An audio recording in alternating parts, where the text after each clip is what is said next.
नमस्कार, भारत लाइव देख रहे हैं आप। अमित शाह बिहार आए थे और अमित शाह के बिहार से जाने के बाद भारतीय जनता पार्टी में एक अलग तरह का स्पार्क दिख रहा है। ऐसा लग रहा है कि जो रात भर बातें हुई और रात भर मीटिंग का दौर चला, उस मीटिंग में बहुत सारी चीज़ें साफ़ हो गई हैं।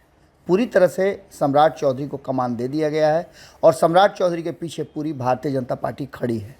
आपको बता दें कि 2024 की तैयारियाँ पूरे ज़ोर शोर से शुरू हो चुकी है। जिस तरह से अमित शाह ने अपने संबोधन के दौरान बिहार की राजनीति और बिहार के नेताओं पर हमला किया, जिस तरह से उन्होंने सारी बातें रखी, अब उसके बाद से ये साफ नज़र आता है कि हालांकि राजनीति में कहा जाता है कि कोई भी वर्ड, कोई भी दोस्ती या कोई दुश्मनी अस्थाई नहीं होती है, लेकिन इन सब के बावजूद इस बार जो भारतीय जनता पार्टी ने अपना एंगल चेंज किया, वो साफ बता रहा है कि नीतीश कुमार और भारतीय जनता पार्टी दोनों एक दूसरे के विरुद्ध चुनाव लड़ेंगे। इसकी तैयारी और इसमें एक ट्विस्ट और आ गया है कि सम्राट चौधरी ने जिस तरह से पासा फेंका है, वो साफ नज़र आ रहा है कि नीतीश कुमार के विरुद्ध अब भारतीय जनता पार्टी ने पूरा अपना प्लान तैयार कर लिया है। सम्राट चौधरी उसी के हिस्सा है। आपको बता दें कि कल ही सम्राट चौधरी के अध्यक्ष बनने के बाद भारी संख्या में जदयू और आरजेडी के नेता बीजेपी ज्वाइन किए। सदस्यता दिलाने के बाद सम्राट चौधरी मीडिया से मुखातिब हुए और उन्होंने बहुत सारी ऐसी बातें कही।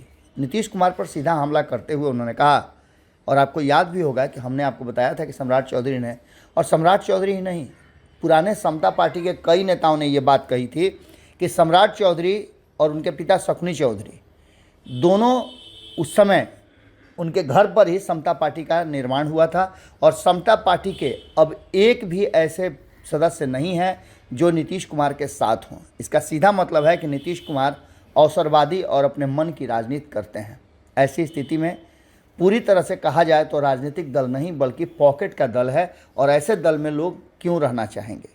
सम्राट चौधरी ने साफ कहा कि किसी भी तरह का नीतीश कुमार में न तो राजनीतिक सोच है और न ही वो अपने साथियों के साथ व्यवहार सही रखते हैं। वो आत्ममुग्ध राजनीति करते हैं और बहुत लंबे समय तक राष्ट्रीय जनता दल के साथ भी नहीं रहेंगे। अक्सर वो पाला बदलते रहते हैं।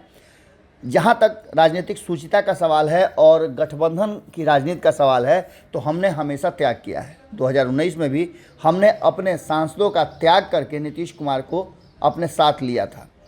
हमारा गठबंधन के प्रति अलग सोच है, लेकिन अब नीतीश कुमार उस लायक हैं नहीं कि उन्हें वापस लिया जाए। नीतीश कुमार के लिए सारे रास्ते बंद हो गए हैं और नीतीश कुमार की राजनीति भी समाप्त हो गई है। वो अतीत हो गए हैं और बिहार को आगे लेके चलना है तो बिहार को नई सोच और नई ऊर्जा के साथ नए नेतृत्व की ज़रूरत है। सम्राट चौधरी ने इशारों में साफ कर दिया है कि वो अब नीतीश कुमार के सामने विकल्प के रूप में खड़े हैं। आपको याद होगा कि हमने एक इंटरव्यू में जब सम्राट चौधरी से पूछा था कि आखिर आपके पगड़ी का राज क्या है, तो उन्होंने कहा कि जब तक नीतीश कुमार को सत्ता से उखाड़ नहीं फेंकेंगे, बिहार की गद्दी से उन्हें बाहर नहीं कर देंगे, तब तक ये पगड़ी प्रण है। अब देखना दिलचस्प होगा कि एक तरफ जहां नीतीश कुमार पर हमलावर हैं, वहीं अन्य नेताओं जैसे ललन सिंह जैसे नेताओं के बारे में पूछने पर, उनसे सवाल करने पर वो सीधे कहते हैं कि इन लोगों का कोई अस्तित्व ही नहीं है और जो राजनीतिक व्यक्ति नहीं है उसकी चर्चा तो वो करना भी नहीं चाहते हैं। अब देखना दिलचस्प होगा कि जो भारतीय जनता पार्टी नीतीश कुमार के साथ लगभग 2 दशक से भी ज़्यादा समय से पीछे चल रही थी, आज आगे बढ़ करके नीतीश कुमार को पीछे ढकेलने के लिए पूरी तैयारी कर चुकी है और उसके लिए सम्राट चौधरी को कमान दिया गया है। ये दिलचस्प होगा बिहार की राजनीति में देखना कि क्या नीतीश कुमार और लालू प्रसाद, ये 2 दिग्गज हुआ करते थे बिहार की राजनीति के, अब उनका दौर समाप्त होने जा रहा है और नई राजनीति की शुरुआत होने जा रही है। सम्राट चौधरी पुराने समाजवादियों के बीच से निकले हुए नेता हैं। अब देखना दिलचस्प होगा कि वो किस तरह से अपनी रणनीति को आगे लेकर के चलते हैं और भारतीय जनता पार्टी कैसे महागठबंधन को टक्कर दे पाती है। जुड़े रहिएगा भारत लाइव के साथ। खबरों का सिलसिला लगातार जारी है।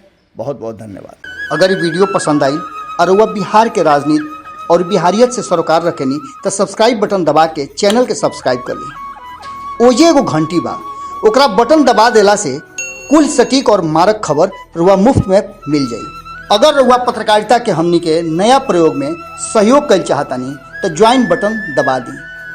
पेटीएम नंबर नोट कर ली 9386816700। धन्यवाद।